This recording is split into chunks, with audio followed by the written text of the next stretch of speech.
Cette émission est une production de Radio-VM Montréal.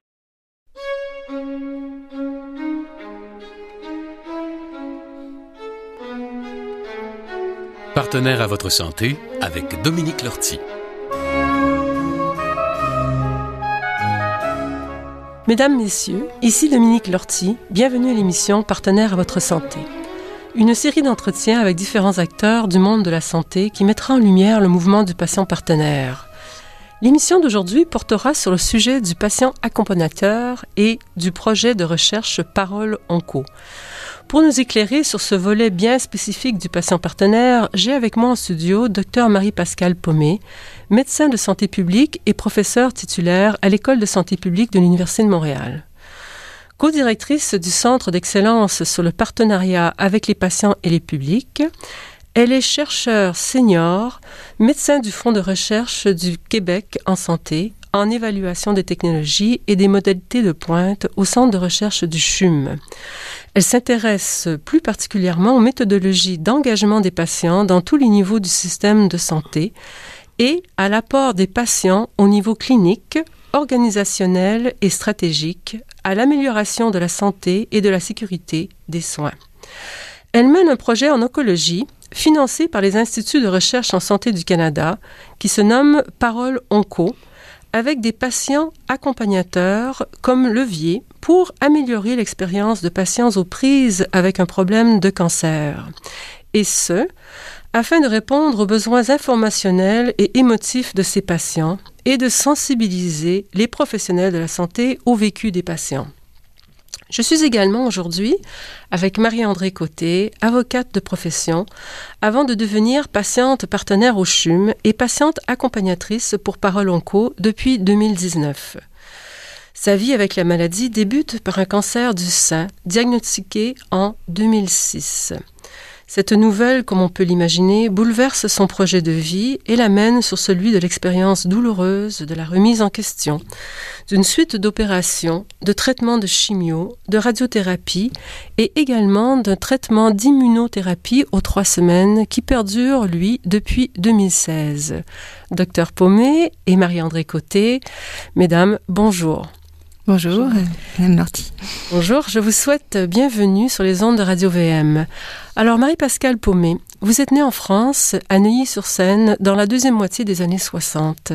Et vous avez fait vos études en France avant de venir à Montréal, compléter un doctorat en santé publique.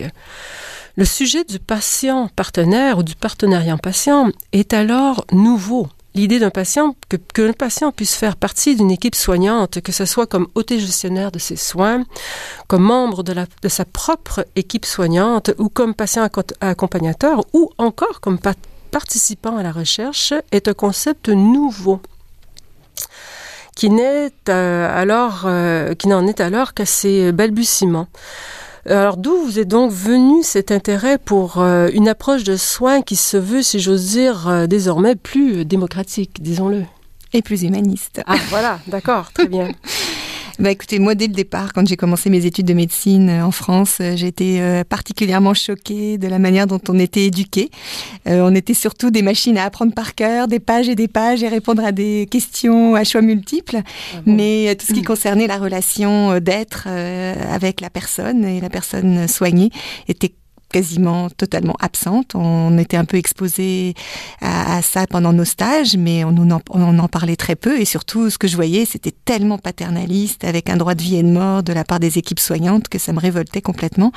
Donc, dès le départ, je me suis dit, il faut que je trouve une façon de travailler dans le système de santé pour améliorer les conditions et les relations, pour faire en sorte que les personnes qui utilisent le système soient considérées comme des êtres vivants à part entière et non pas comme des diagnostics ou des numéros de chambre.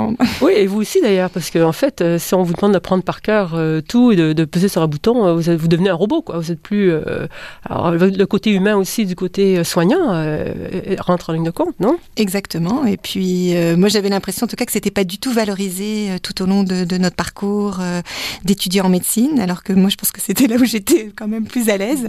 Oui, c'est ça. Et donc, j'ai eu la chance vraiment de pouvoir traverser l'Atlantique, pouvoir venir faire faire ma thèse à l'Université de Montréal. Et c'est comme ça, donc, j'ai fait la connaissance de Vincent Dumès qui travaillait justement sur la notion du patient partenaire. Ah oui, Vincent Dumès, que nous avons eu en studio, que vous pouvez aller voir d'ailleurs sur les ondes de Radio-VM à www.radiovm.com en archive. Et Marie-André Côté, vous êtes née à Bécomo au milieu des années 60, vous êtes mère de 3 fils, comme moi d'ailleurs. Maintenant, jeunes adultes, puisque l'aîné a 28 ans et les jumeaux en ont 22. Vous êtes avocate, fiscaliste, la vie bat son plein, vous êtes très active et soudainement, pouf, tout bascule. Vous êtes atteinte à l'âge de 41 ans d'un cancer du sein qui devient métastatique 10 ans plus tard, en 2016, suite à la découverte de métastases cérébrales. Donc, depuis, je suppose que ce cancer ne vous donne pas, ou enfin que très peu de répit. Nous savons que les femmes, petite parenthèse aujourd'hui, et vous serez d'accord avec moi que de façon générale, peuvent difficilement faire abstraction de cette possibilité d'avoir un cancer du sein, puisque les statistiques nous disent qu'en 2020, 27 400 Canadiennes recevront un diagnostic du cancer du sein. Donc, une moyenne de 75 nouveaux cas par jour. Alors, mesdames et messieurs, ce n'est pas rien. Mais pour vous, Marie-André Côté, comment ce diagnostic que nous redoutons toutes s'est-il présenté dans votre vie? Comme vous le disiez, donc à 41 ans, j'ai senti une douleur à un sein. Je suis allée faire les tests. J'étais bien jeune, donc j'avais pas de test déjà prévu. Alors, j'ai passé la mastectomie, on a découvert la tumeur. Alors, on a opéré, chimiothérapie, radiothérapie, absence du travail pendant 14 mois. Et 2 ans plus tard, dans les examens de routine, ils ont découvert un deuxième cancer du sein dans l'autre sein. Et donc, pas une récidive, mais bien un deuxième cancer du sein. Alors, comme il était plus petit, j'ai été opérée, mais j'ai pas fait de chimiothérapie. Par la suite, en 2016, comme vous avez dit, on a découvert les métastases au cerveau et un troisième cancer du sein et métastases un petit peu ailleurs, mais donc, voilà. D'accord. Écoutez, je vais vous poser une question de base. On dit souvent aux gens que lorsqu'on est atteint d'un cancer, on est plus fatigué, mais en fait qu'au départ, on ne sent absolument rien. Est-ce que c'est vrai? Dans mon cas, au départ, non, parce que j'avais un peu tardé à faire examiner. Donc, la tumeur avait pris du volume et faisait mal. Mais effectivement, dans le deuxième cancer, je ne sentais absolument rien. Absolument rien, oui.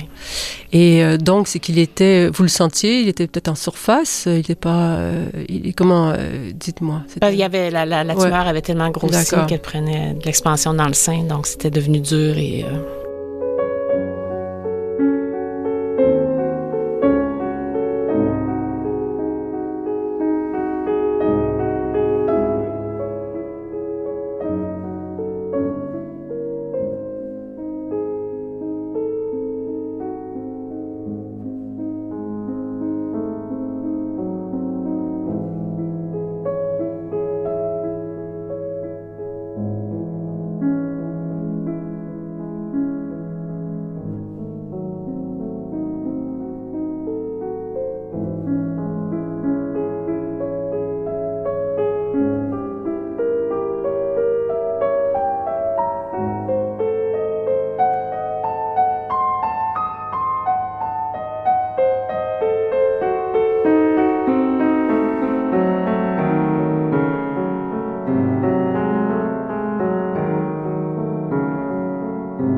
Nous venons d'entendre un extrait de la sonate numéro 14 en do dièse mineur, dite sonate à la lune de Beethoven.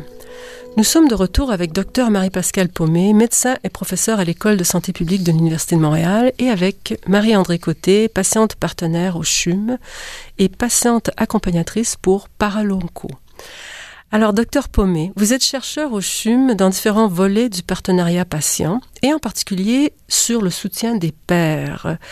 D'où vient ce projet dont vous allez nous parler sans plus tarder et qui se nomme Paralonco?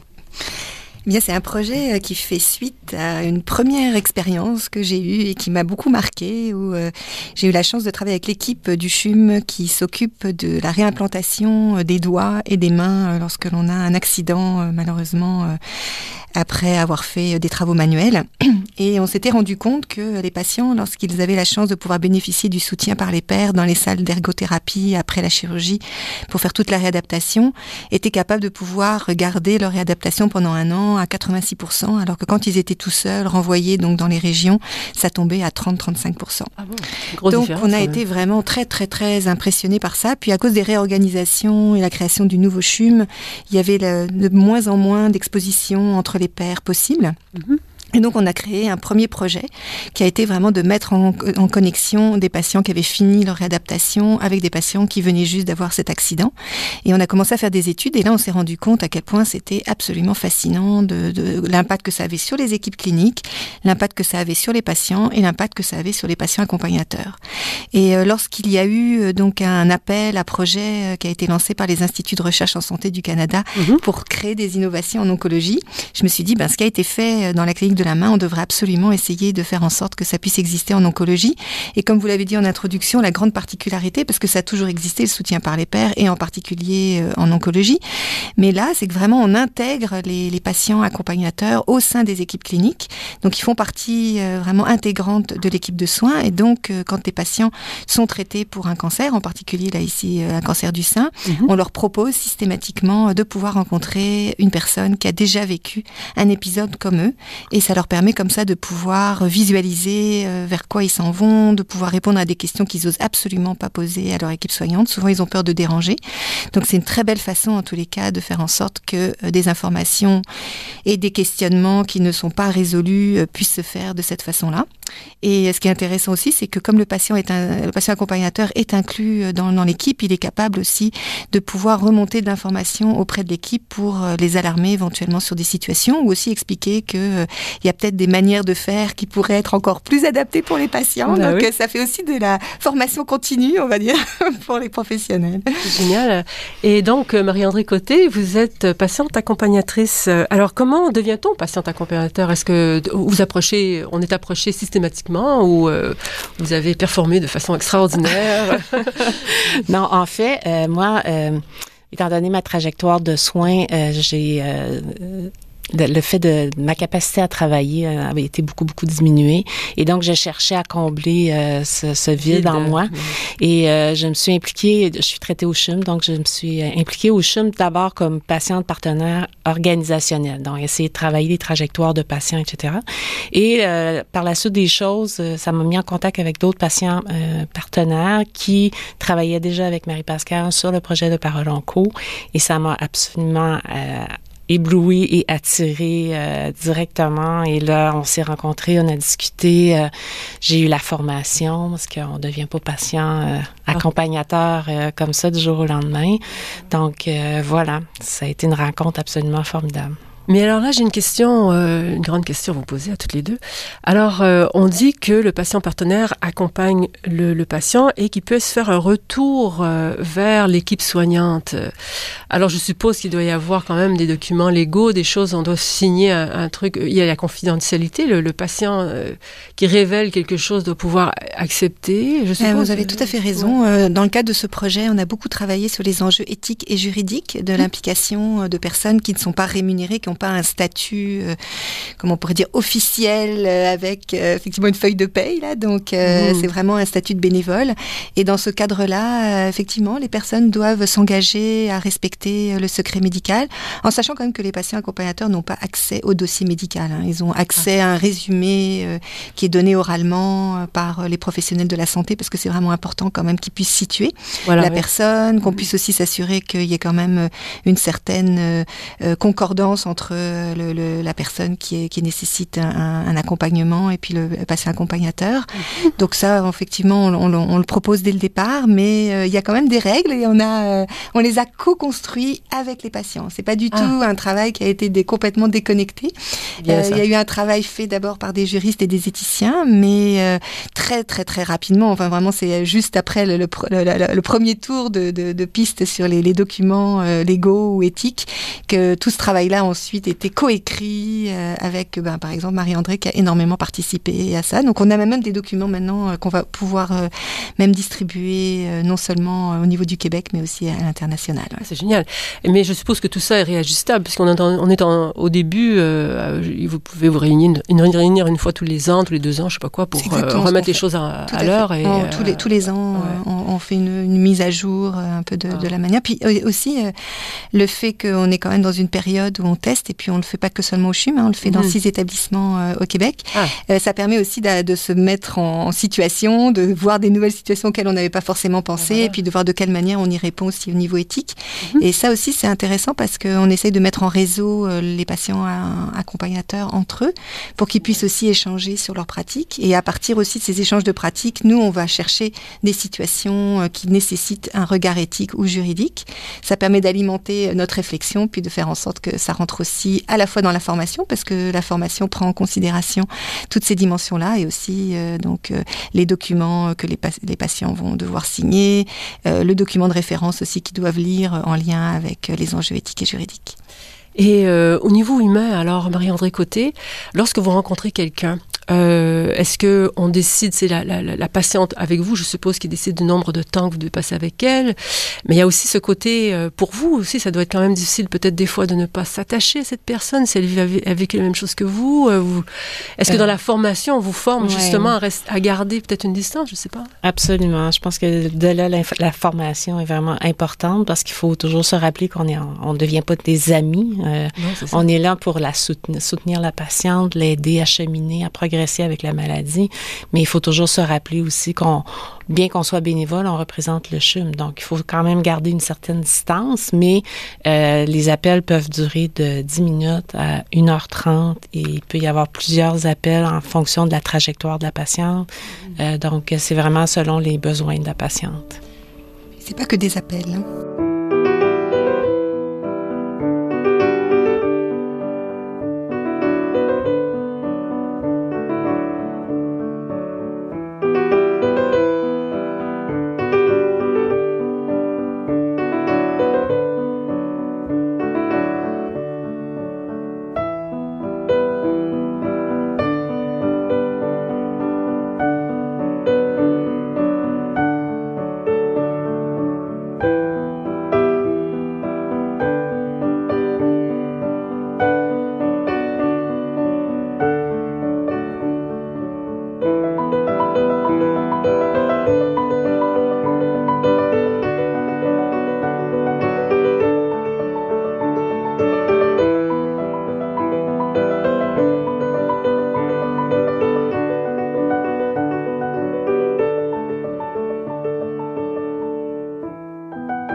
Nous venons d'entendre de Jan Tiersen, Comptine d'un autre été, l'après-midi.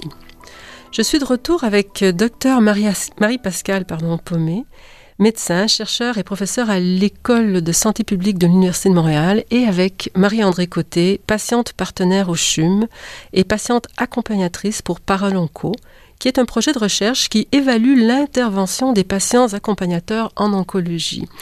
Alors, Marie-André Côté, vous nous avez dit justement, vous venez de nous dire que les patients, il peut y avoir plusieurs appels par jour, par semaine, qui durent de façon variée. Comment ça se passe en milieu clinique? Vous devez aussi les rencontrer. Est-ce que vous pouvez les rencontrer à l'extérieur, prendre un café, ou c'est seulement vraiment en milieu clinique?